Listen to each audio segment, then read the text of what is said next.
Hello friends, स्वागत है आपका आपके अपने लीगल चैनल सोच पर प्रहार में। मैं हूं एडवोकेट सनी शर्मा। और दोस्तों, आज के इस वीडियो में मैं आपके लिए बहुत ही इंपॉर्टेंट जानकारी लेकर के आया हूं। दोस्तों, मैं हमेशा कहता हूं कि अगर आपका कोई केस चल रहा है, उसमें सबसे इंपॉर्टेंट फैक्टर्स आपके डॉक्यूमेंट्स और आपके वकील साहब की प्रेजेंटेशन और कैसे आप अपने केस को चलाते हैं, ये सारे फैक्टर्स होते हैं। तो दोस्तों, आज जो मैं आपको जजमेंट बताने वाला हूं, ये बिल्कुल लेटेस्ट जजमेंट है। 9 अप्रैल 2021 को दिया गया जजमेंट है। और दोस्तों, इस जजमेंट से आपको बहुत कुछ सीखने को मिलेगा। यदि आप पति पक्ष से हैं तो इस जजमेंट से आपको बहुत कुछ सीखने को मिलने वाला है। इस पूरे जजमेंट को ध्यान से देखिएगा और समझिएगा कि किस तरह से ट्रायल कोर्ट ने डिसाइड किया वाइफ का मेंटेनेंस और किस तरह से फिर हाई कोर्ट ने उस पर ऑब्जर्वेशन ली।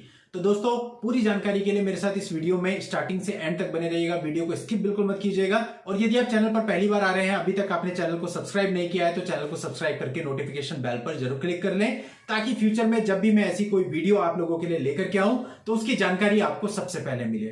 तो चलिए दोस्तों, समझते हैं मैटर क्या था।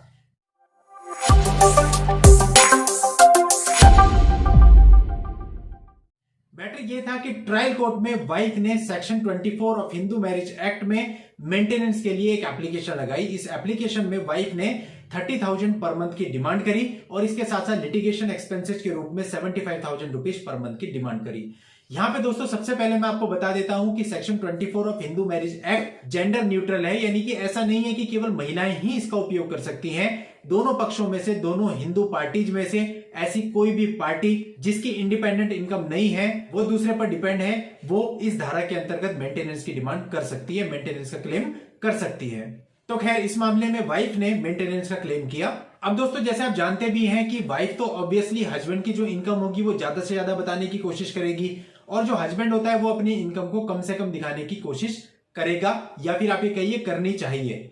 अब जो इनकम आपकी रियल में है, कम से कम उसे तो आपको कोर्ट के सामने रखना चाहिए। अब दोस्तों, उदाहरण के लिए ऐसे ले लेते हैं कि जैसे वाइफ ने हस्बैंड की इनकम बताई 1 लाख रुपए प्रति माह, लेकिन एक्चुअल में हस्बैंड की इनकम 60,000 प्रति माह है।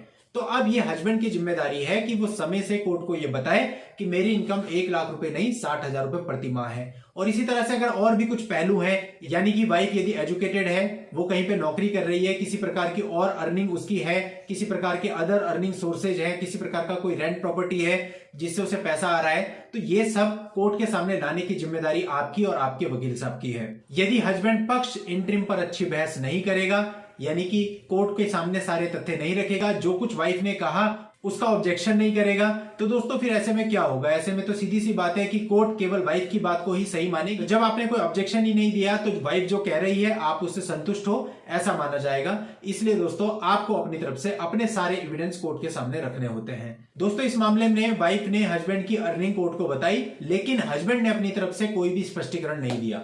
अब कोर्ट ने कंसीडर किया, अपने एक गैस वर्क जिसे कहते हैं, अंदाजा लगाया कि हस्बैंड की जो इनकम है वो आज की डेट पर 60,000 रुपए पर मंथ होगी। तो ऐसे केस में 1/5 वाइफ को दिया जाना चाहिए। तो 1/5 यानी कि 12,000 रुपए पर मंथ जो मेंटेनेंस था वो वाइफ का बांध दिया गया। अब दोस्तों, इसी ऑर्डर के खिलाफ वाइफ अपील में हाई कोर्ट में गई। अब हाई कोर्ट ने पूरे मामले को देखा और समझा, और हाई कोर्ट ने भी इस बात का संज्ञान लिया कि हस्बैंड ने कहीं भी अपनी तरफ से कोई भी एविडेंस पेश नहीं किए हैं। यदि वाइफ ने कोई बात बोली है तो उसको कॉन्ट्राडिक्ट नहीं किया है, उसका कोई ऑब्जेक्शन फाइल नहीं किया है, तो ऐसे केस में हाई कोर्ट ने भी माना कि जो हस्बैंड है वो कम से कम फिर 60,000 रुपए तो कमा ही रहा होगा। वाइफ के जो एडवोकेट थे उन्होंने कहा कि जो वाइफ है उसको कम से कम 1/3 मिलना चाहिए, लेकिन ट्रायल कोर्ट ने 1/5 का ऑर्डर किया है। और दोस्तों, इस केस में वाइफ वेल एजुकेटेड थी और वो पहले बहुत अच्छे एजुकेशनल इंस्टीट्यूट्स में पढ़ा चुकी थी। उसके बावजूद भी कोर्ट ने माना कि करंट टाइम पे वाइफ वर्किंग नहीं कर रही है, और चूंकि हस्बैंड की तरफ से बहुत अच्छा कॉन्ट्राडिक्शन या ऑब्जेक्शन कुछ आया नहीं था, तो कोर्ट ने यह माना कि हस्बैंड की सैलरी को 60,000 रुपए मानते हुए वाइफ को उसका 1/3 यानी 20,000 रुपए पर मंथ दिया जाना चाहिए, और 20,000 पर मंथ का ऑर्डर कर दिया। और साथ ही यह भी कहा कि जो भी एरियर रुके हुए हैं वो हस्बैंड के एज इट इज रहेंगे। तो देखिए दोस्तों, इस पूरे मामले के अंदर क्या चीज है कि हस्बैंड ने अपना जो केस था वो सही प्रकार से नहीं लड़ा। रीजन चाहे जो भी हो, वो तो उन्हें पता हो कि क्यों नहीं उन्होंने रखे, क्या प्रॉब्लम थी, लेकिन अगर आपने अपने केस को सही तरीके से नहीं लड़ा है, सही तरीके से चीजों को कोर्ट के सामने नहीं रखा है, तो जाहिर सी बात है ऑर्डर आपके खिलाफ होंगे, और फिर आप बाद में कहते हैं कि कोर्ट की गलती है, कोर्ट जो है वाइफ के पक्ष में निर्णय करती है। तो भाई, कहीं ना कहीं आपके हाथ में भी है कि आप अपने केसेस को कैसे चलाते हैं। और आपके रेफरेंस के लिए इस जजमेंट का लिंक भी मैं इस वीडियो के नीचे डिस्क्रिप्शन में दे रहा हूं, वहां पर जाकर आप इस जजमेंट को पढ़कर इस मामले की पूरी जानकारी भी ले सकते हैं। दोस्तों, यदि आपकी कोई पर्सनल प्रॉब्लम है और उसके लिए आप मुझसे बात करना चाहते हैं तो उसके लिए इस वीडियो के नीचे डिस्क्रिप्शन में मेरा व्हाट्सएप नंबर दिया हुआ है। उस व्हाट्सएप नंबर पर व्हाट्सएप मैसेज करके अपनी अपॉइंटमेंट बुक करके आप मुझसे बात भी कर सकते हैं और मिल भी सकते हैं।